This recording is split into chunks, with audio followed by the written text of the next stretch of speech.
The Department of Water and Sanitation was the first ever department to go bankrupt and need an overdraft. The War on Leaks project is one of the main reasons. Standing Committee on Public Accounts former chairperson Themba Godi, who presided over hearings in December last year, is scathing of the outcomes, which he says are tantamount to looting.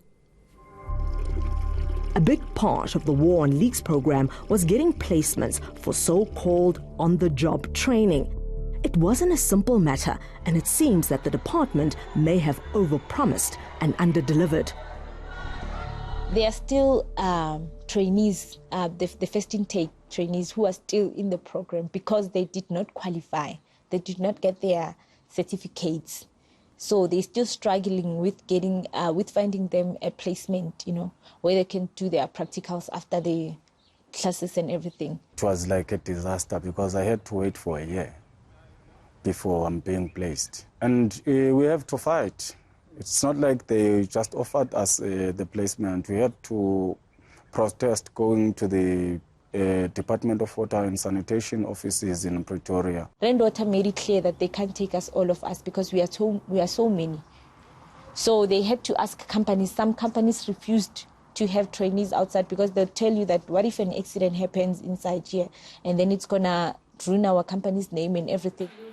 Yamkelo Ntola from the organization Undoing Tax Abuse says it speaks to an ill-conceived plan by the department.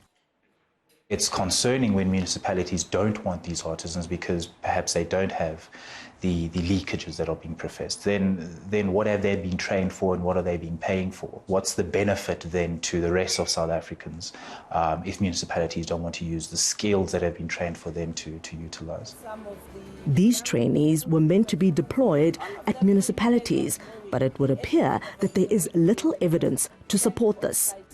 But no report has actually even come back to say X amount of artisans have worked in X amount of municipalities and this is the outcome. So the money that's been given to them as a stipend is achieving this end result. We haven't even received that. This meant trainees sitting at home for months on end while still getting a stipend. What we are concerned of is these certain practices that don't necessarily translate to an efficient and effective use of a budget. Former chairperson of the Standing Committee on Public Accounts, Themba Godi, who presided over parliamentary hearings on this project in December, is scathing. That program was probably conceptualized somewhere in a Chisanyam and then taken for implementation because there was no proper planning, there was no proper monitoring, there was no proper costing, and the end product in terms of the actual placement was not there. By mid last year, War on Leaks trainees were in for another shock. When they reported for training, their colleges closed the doors on them. When we returned there, they chased us. They said, no, you guys, Rainwater hasn't been paying now. So they are owing us like millions. We can't be robbed by War on Leaks. So go back to your homes. That's when we organized the march. Young people were aggressive.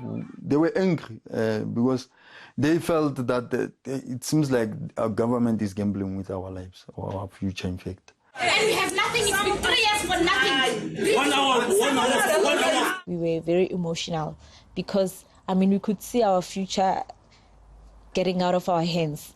And there was nothing we can do because they were saying, you know what, as you know, the department is broken. But we said, when the program was launched, there's money that was given to the program. Where is that money? You've been promised a stipend, you've been promised an opportunity to work.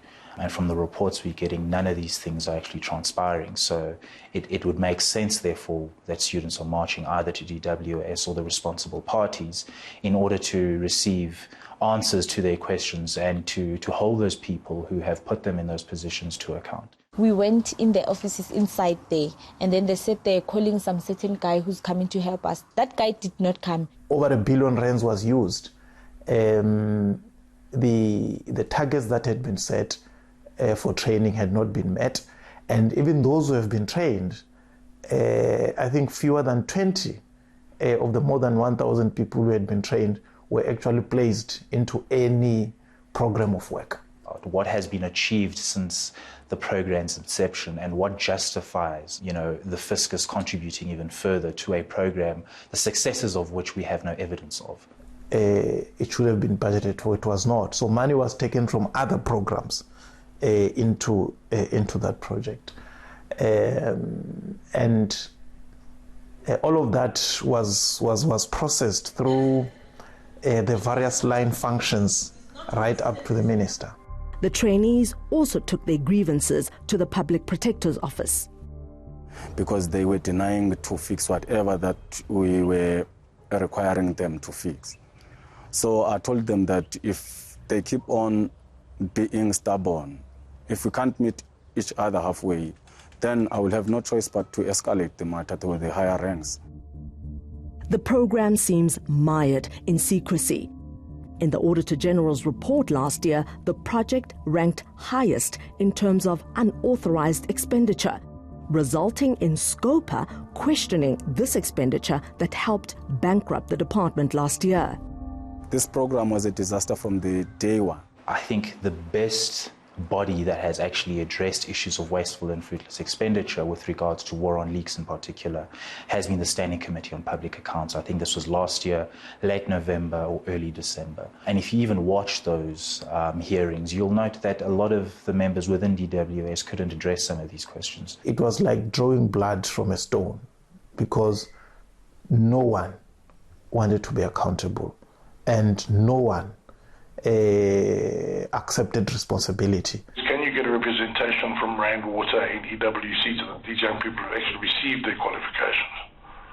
I'm not talking about placing them, I'm talking about just getting their qualifications. You want it now? No, well, I didn't think you'd be ready for it. But my point is, can you, by next week, when I see you, provide me with a letter saying, EWC, so we have the following 10,000 or whatever young people have come through this and the following received their qualifications. And the same for Rand Water. Can you bring us a list like that from them, not from you? I'll get it. But by the time the Fifth Parliament rose, we had not received those responses. As far as we're concerned, on face value, this looks like fruitless and wasteful expenditure. After the break, how many trainees actually finished their training and how many got employment? None of us has been deployed, not even one. Apparently, there's a rumor that someone in the parliament was asked where the war on leaks trainees. He said they've employed, not even one person was employed by a war on leaks campaign or something.